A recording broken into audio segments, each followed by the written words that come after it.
Seorang presenter yang baik akan berbicara kepada audiens menggunakan kata-kata yang tepat, pilihan kata yang baik, dan juga tekanan suara yang diperlukan untuk menyampaikan pesan.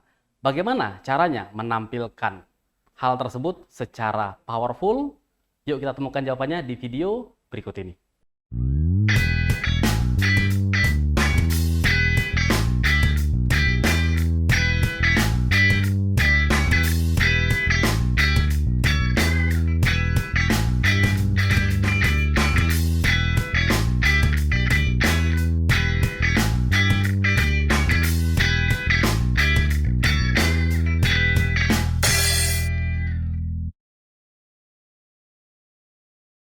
Assalamualaikum warahmatullahi wabarakatuh.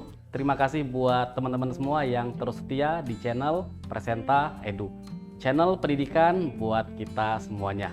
Hari ini saya ingin melanjutkan pembahasan tentang topik presentasi, dan kita akan membahas bagaimana menampilkan, menunjukkan bahasa verbal yang baik kepada audiens.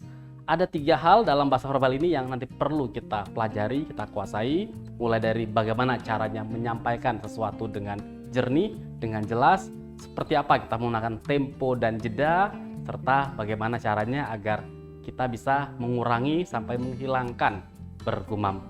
Seperti apa caranya? Yuk kita simak lewat cuplikan video training yang pernah saya bawakan beberapa waktu yang lalu. Di aspek bahasa verbal. Jadi ketika kita presentasi, mau nggak mau kita harus memproyeksikan aspek bahasa verbal. Apa itu bahasa verbal? Segala hal yang kita keluarkan dari mulut kita. Yang paling utama dan pertama adalah suara seorang presenter ini harus terdengar dengan jelas. Jadi Bapak Ibu kalau bicara, suaranya harus rileks, harus terdengar jelas. Bahkan kalau kita nggak punya mikrofon sekalipun, kita harus bisa berbicara dengan cukup bertenaga. Kenapa kok ini penting? Karena kalau orang tidak bisa mendengarkan suara kita, maka dia akan sangat sulit untuk perhatian terhadap apa yang kita sampaikan. Jadi caranya supaya kita bisa bersuara dengan jelas, yang pertama adalah coba kalau presentasi biasakan berdiri. Meskipun kadang-kadang kita di meeting presentasi kita sambil duduk gitu ya, suaranya agak lebih tertahan. Coba berdiri akan lebih rileks.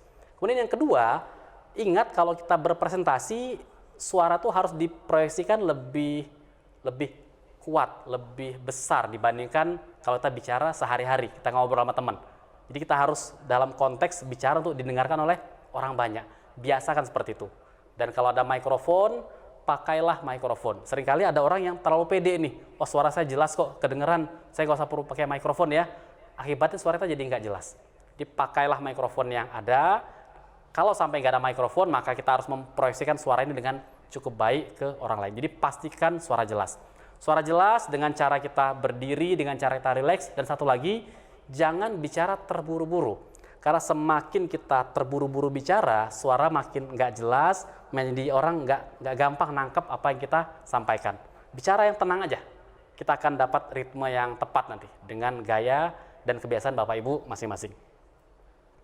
Yang kedua, jangan lupa ketika kita nanti berbicara, sesekali pakai tempo dan jeda. Jadi apa itu tempo? Tempo itulah cepat lambatnya kita berbicara. Jadi semakin kita ingin menampilkan sebuah energi, sebuah tenaga, kita bicara lebih cepat. Dan ketika kita ingin membuat orang lebih merenung, kita temponya lebih lambat. Sesekali gunakan jeda. Kita diam sejenak. Kita full stop. Diam supaya apa? Supaya orang merenungi kalimat demi kalimat. Misalkan tadi dalam materi rekan kita tentang mereka belajar, kalau saya pengen menyemangati, saya akan bicara. Di Bapak Ibu sekalian, kita adalah pendidik dan kita ingin membuat Indonesia ini lebih maju, lebih kreatif. Jadi karena saya ingin memompa semangat, saya harus bicara apa? Sedikit lebih cepat. Tapi ketika saya ingin membuat mereka lebih merenung, apa yang saya lakukan? Saya bicara lebih lambat. Bapak Ibu sekalian, ingat, merdeka belajar hanya akan sukses jika guru, siswa, dan orang tua, saya ulangi sekali lagi, guru, siswa, dan orang tua, semuanya bekerja sama. Itu contoh. Saya bicara lebih lambat, termasuk ada jeda di dalamnya. Jadi diam yang disengaja itu memberikan kekuatan pada kata-kata kita, dibandingkan kita terus ngomong dengan cepat. Jadi kalau kita ngomong terlalu cepat terus-terusan, orang pun akan lelah.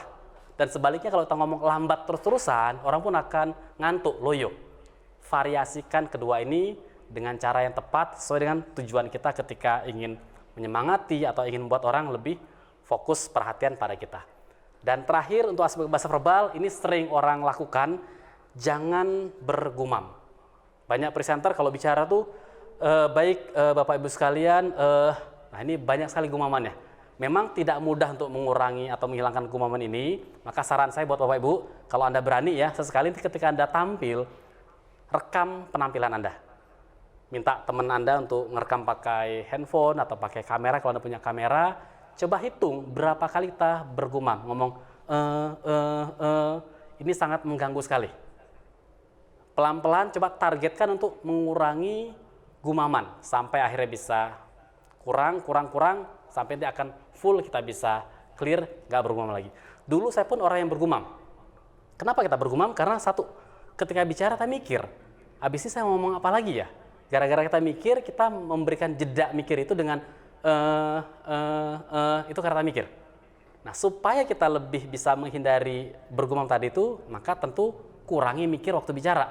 Tapi ya gimana dong, kalau bicara harus mikir juga. Benar, kita harus mikir. Jadi pertama adalah persiapkan diri dengan baik dulu. Semakin kita persiapan, semakin kita akan lebih pede dengan materinya karena sudah lebih menguasai. Kita akan lebih sedikit mikir. Dan kalaupun kita harus mikir ketika harus berbicara, misalkan saya lagi bicara begini, apakah saya nggak mikir? Saya mikir. Ketika saya mikir, apa yang saya lakukan? Saya hanya sekedar tenang, diam sejenak. Tatap audiens sambil mikir, saya ngomong lagi. Maka dengan cara ini, diamnya kita tuh memberikan kekuatan. Bapak Ibu nggak usah ragu, kalaupun sampai lupa sama sekali, audiens itu seringkali nggak tahu apa yang mau kita omongkan berikutnya. Itu tugas kita aja, tinggal pindah aja switch ke bagian berikutnya yang kita akan tangkap untuk bisa bicara. Memang tidak mudah menghindari gumam ini, caranya lah sadari dulu bahwa kita bergumam, pelan-pelan nanti kurangi gumaman tersebut. Semoga nanti membantu Bapak Ibu sekalian. Demikian tadi sudah kita bahas bahasa verbal dalam sebuah presentasi. Ketika nanti teman-teman akan berpresentasi, pastikan suara kita terproyeksikan dengan baik, volumenya, energinya. Juga tampilkan variasi, gunakan variasi dalam kecepatan kita berbicara, kadang kita lebih cepat temponya, kadang lebih lambat. Sesekali gunakan jeda untuk memberikan penekanan, untuk memberikan kejutan kepada audiens. Dan yang terakhir, kurangi bergumam. Persiapan lebih matang, kuasai topik kita dengan baik, dan kalau sampai harus mikir ketika kita sedang berbicara, maka tutup mulut kita, nggak perlu bicara, diam saja. Kediamnya teman-teman akan memberikan kekuatan ketika sedang tampil berbicara, ketika sedang berpresentasi. Semoga video ini bermanfaat buat teman-teman semua untuk melatih, memperbaiki keterampilan presentasi yang lebih baik lagi. Selamat belajar, selamat mempraktekkan. Insya Allah kita akan ketemu lagi dalam video-video selanjutnya. Saya Muhammad Nur dari Presenta Edu. Assalamualaikum warahmatullahi wabarakatuh. Menguasai keterampilan presentasi akan membuat kita menjadi pribadi yang dapat berbicara dengan jernih, menyampaikan maksud dengan gagasan, serta meyakinkan orang lain. Buat teman-teman yang ingin belajar lebih lanjut tentang presentasi, silahkan nanti bisa cari bukunya. Ada saya tulis buku tentang presentasi memukau. Buku ini bisa ditemukan di toko-toko buku, bicara banyak hal mulai dari cara mempersiapkan sebuah presentasi, menyusun slide-nya, sampai cara kita membawakan. Buku ini juga tersedia versi download-nya, versi PDF-nya, boleh di-download gratis, teman-teman boleh lihat deskripsi di bawah video ini. Juga ada buku satunya lagi, nah ini buku berbahasa Inggris, ini versi Inggris dari buku yang sebelumnya, judulnya Killer Presentation. Buku ini juga bisa teman-teman dapatkan secara gratis di website yang dikelola oleh Presenta. Silahkan bisa dilihat deskripsinya di bawah video ini. Dan terakhir buat teman-teman yang ingin belajar secara khusus terkait topik presentasi, bagaimana caranya kita menyusun materi, cara kita merumuskan kalimat pembukaan, kalimat penutup, silakan buat yang tertarik bisa mengikuti training yang diadakan Presenta. Kami punya training baik itu online ataupun offline, termasuk juga topik-topik yang lebih spesifik tentang presentasi. Misalnya, apakah fokus ke aspek delivery-nya, fokus ke pembuatan slide-nya, termasuk juga buat teman-teman di korporasi, di perusahaan, menampilkan data visualization yang baik, yang tepat dalam berbagai kasus presentasi bisnis. Selamat belajar, selamat berpresentasi, selamat meyakinkan audiens kita.